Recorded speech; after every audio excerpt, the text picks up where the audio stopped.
What do you do when your OFS productivity drops?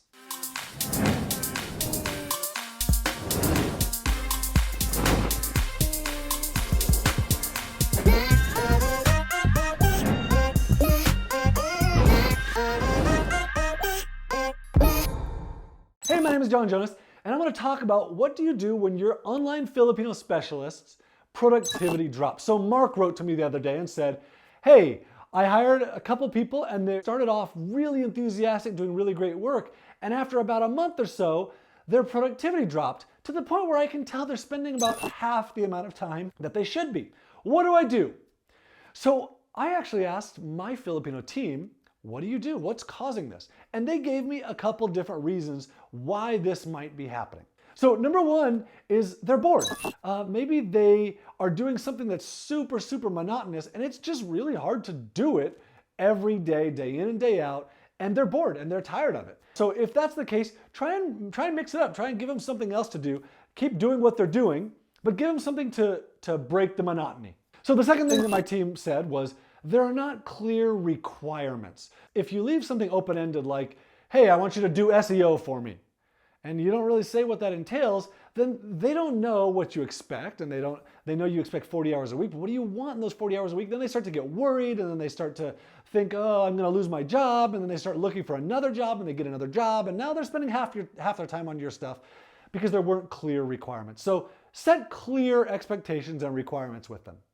So the third thing that my team said was, it's possible they spent a whole lot of time in the beginning because they were trying to impress you, or they were trying to make sure that they were learning things right, or it's possible they were spending 60 hours a week for the first couple of weeks, and then they went back down to 40 hours a week, and this is really what's more acceptable to them. And so in this situation, you just have to communicate. Open up communication, and here's what I would say in this situation. I would send an email that says, hey, I like having you work for me, and I noticed that the first couple of weeks you did really, really great, and then your productivity went down.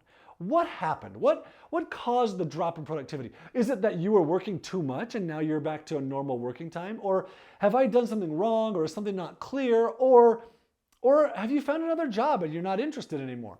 And so I feel like whenever I've done this, whenever I've opened up these lines of communication with my team, they respond really well to it. They usually give me a good answer, and I'm able to solve problems like you're not being as productive anymore by communicating with them really well. I have someone on my team that has worked for me for probably 10 years now, and there's been a couple times where she just wasn't very productive. And I talked to her about it, and she'd say, the tasks that you've given me just aren't very challenging, and I'm bored.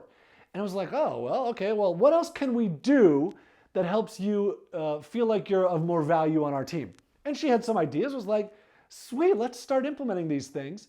And all of a sudden, her productivity goes way up, including on the other things that she wasn't doing super well on. And now she's doing new things, and the old things even better. So when you experience someone's productivity dropping, the first thing isn't to say, oh my gosh, they're lazy and I'm gonna fire you.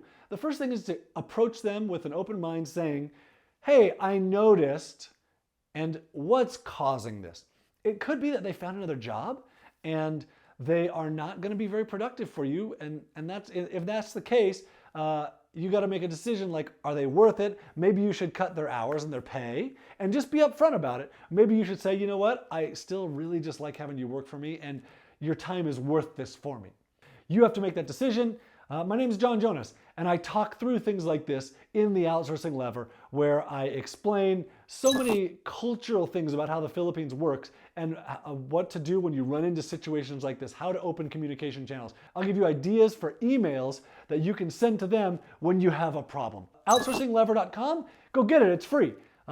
My book is about 100 pages, and it's super easy to read. You'll become really good at hiring specialists in the Philippines to help you grow your business.